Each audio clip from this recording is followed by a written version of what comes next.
Welcome back, everybody. One of the biggest announcements to come out of EA Play the other day was A Way Out, the first game from a new studio called Hazelight, headed up by our good friend Joseph here. Welcome to the show. Thank you. So nice to be here. So we're here to talk about A Way Out, which is your debut game as your new studio. No.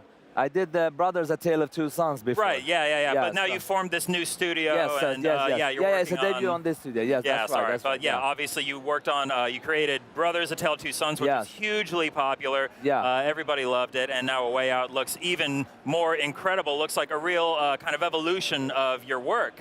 What's that whole process been like? Well, the thing is, after I finished Brothers, I want to make another game that pushed the boundaries, how to tell stories, but without compromising on gameplay, because the interactivity in games, I love it.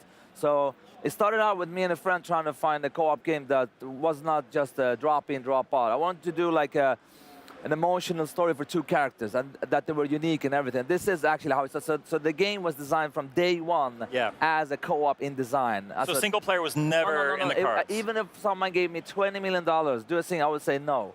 This is part of the design, part of the vision. I will not. Look, it's passion that drives me. That's the most important part. If I don't feel it in my heart, it will never come in the game. I think that definitely comes across in just those trailers that we've been seeing about it. And I love that you have to play with another player. Yeah. And what's really intriguing to me, which I find unique about this game in particular, is that even though you're on a split screen, if one character has a cutscene, the other character's story still continues and is still playable. Yes. So the thing is, like, because I love the interactivity of the game. Even in the cutscene, I try to make it that one player can be controlled while the other one has a cutscene. And the thing is, you will be able to play it online. And it's going to be split screen anyway, because that's the part of the storytelling. But I prefer you play it in the couch. It's almost part of the design that you play, because there are some points in the game, especially the one demo we were showing here at E3, when you have to make a choice, and you together have to talk to each other. So you have to, you have a thing, like, for instance, a thing you need, so you have to talk to your friend, and I think it feels better if you do it in the couch. I prefer people do it in their couch, actually.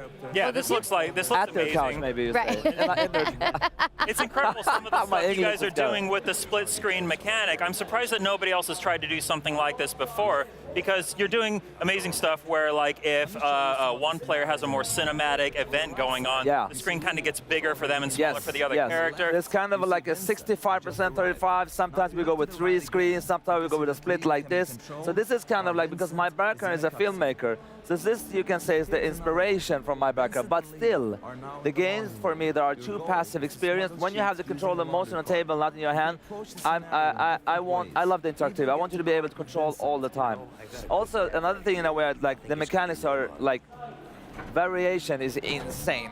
It's like we do like one thing and then it's over. Some scenes, like you'll have a scene where one of the players does it for a minute, over 300 animation, you only do it there. And we have a full third-person shooting mechanic. We only use it when it makes sense in the story. That's it. Wow. But that's important to get the players emotionally connected. You don't want, this is not a game where you level up, or I'm 42, you're level 40. No, this is a game where preferably you can play half of the game and then play with another one, but that's pretty much like I would give you a movie, let you like start from the middle and say, look at this.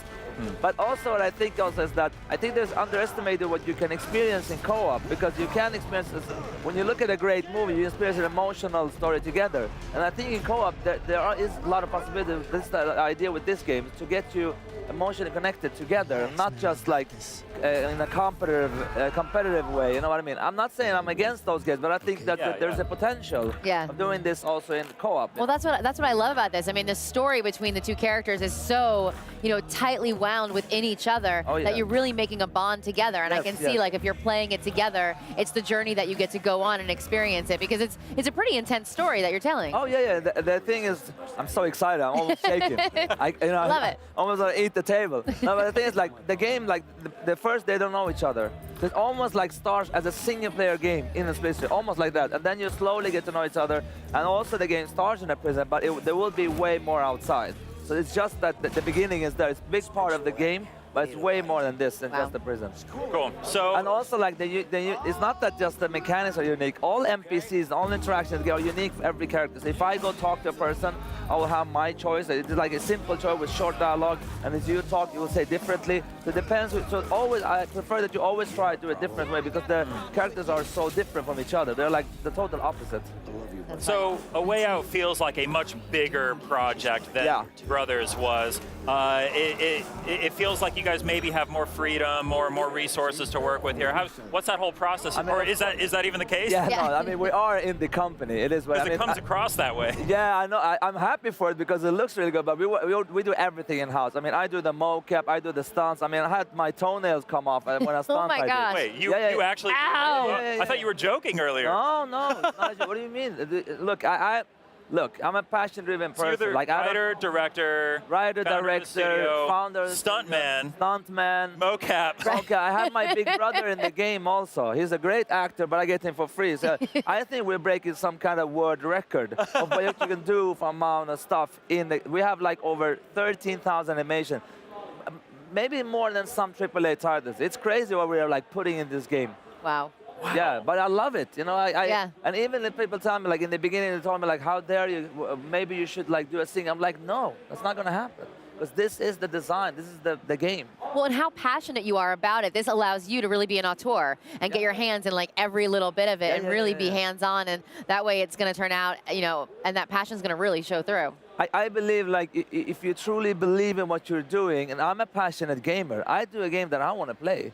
I mean, Yeah. if you like don't want it, it's very easy to choose another game. But I truly believe like if you play this game from start to finish, you'll know what I mean because you haven't played anything like it. This is not. Look, if you look at like this, normally when you see games like they are split screen, it's mostly single player and then it's based from that. It's pretty much the same mechanic going on. Here it's designed from the get-go like that, and it's also the variation is never seen before. The way we're telling story, the way there's stuff going on. There's so much stuff for you to experience here. Wow. And we're working extremely hard for this to come out, but I'm super excited. The reaction. I mean, I expected it not this good, but it's going to be so good when people get it in their heads. Yeah. The reaction was huge after the show. Yeah. Like, you guys were real superstars over the weekend after the reveal. Yeah. I think you've been showing it to a few people, like, in a limited capacity. What's the reaction been to people playing it for the first time? They come in excited. They get out nuts. I'm telling you, like, when I show them, they're like, wow, there's so much to show here. So I'm telling you, it's like, when we start the demo, I tell them, like, this is a way out in these 5 minutes. The next 5 minutes is something else. I wish I could show you. I might show you when this is done, so you know what I mean. But there are so many that. I need to come find you and see if I can get in on that. Exactly. Now, do you when the splits when you have your split screen and you're doing all the puzzles that you have to solve to get through the game? Are you always working together, or is that part when you're both on the screen at the same time? So the thing is, like, you always work. But the beginning of the game, you don't know each other. Yeah. Almost like a separation in design. Like you don't know. It's also part of design. But then you're always working together. It's almost like you can't progress without your partner. So I think you understand when you play it. It's like you can't go for. I would say like the only game that's like close to it, but really not. It's Portal 2, where you're dependent of your friend. You're dependent. You cannot go on. There's no AI-controlled second player if you're on. So you have to play with a friend. And if you don't have a friend, I can play with you. I think I'd like that. So this story feels a lot more intense and cinematic than the first game that you worked on. Do you feel like you've grown as a writer, as a storyteller working on this? Well, I've done 6 feature movies before. So really? yeah, I'm a filmmaker. My background is a filmmaking. But that's the thing, again, like coming into games, and that's also so why Brothers became a success is because people felt like, wow, it's the interactivity that tells the story. That's what I like. I think it's even more, I mean, the game is cinematic, but it is playable. That is, I'm super against, like, if we're going to put in something that is more a passive experience. We still have cutscenes and stuff. I mean, the camera work, it's, I think people who see it, they will understand, oh, this is just not just cameras, like, you know, it's the cameras. It's real cinematography. And you have to, that's I know. I'm not like figure so out much stuff. You have to figure out how to simultaneously frame a shot from 2 different perspectives all the time. Yes. It's incredible. How do you deal with that? I mean, look, A lot of trial and error. Where to put the camera is super easy for me because I know it from inside out. It's like, but how technically to solve it, it's very hard. Like how it's like look, when people look at this game and say now like, oh, why don't they do split screen? But it's hell on earth. Because let me just give you an example. In a single player game, it's very easy to control the pacing for the player. You know that, okay, when the player here, we have a trigger, boom, we go to cutscene. Now, how do you do with two? Okay, where's this guy? Where's the other guy? How can we make sure they're like, what if he looks at him when he does that?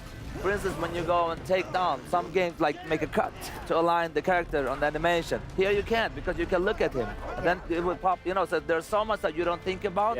Like that has been hell on earth, but I love it. This is from a developer perspective, it's a pain in the ass. But I really hope this inspires as a developer to like, because I sometimes can feel that games can become a bit repetitive. You know what I mean? And I want this to be like an experience. I hope this inspires others, not both from that person, also to truly believe in your vision and go with it. And don't say like, I'm not saying we should not listen to the players, but we should also listen to our hearts. You know what I mean? Yeah. It's not like, what does the player want? Yeah, I want this, I want customization, I want that. Yeah, sure, but trust in your own vision as well. It's very important, I think. Yes. Yeah, I agree. Absolutely. Cool. Well, anything else? Meredith, do you have any other questions? I can't keep talking if you have time. I'm so excited. I can talk here for 1 week. If I love how passionate you are, and I love that you're making a game that you're so passionate about, because that's going to make people, excited to play it. To see how excited you are about it. So I just play it when it comes out. I can't wait. When is it coming out? Early 18. Early 2018. Yeah, we're working super hard for that. So. Awesome. Well, we wish you the best. Good luck with the game. I can't wait to play it. Thank you. That is A Way Out. It's coming to PlayStation 4 in 2018, early 2018. Yeah. Thank you so much for tuning in. We'll have a lot more coming up, so please stay tuned. PlayStation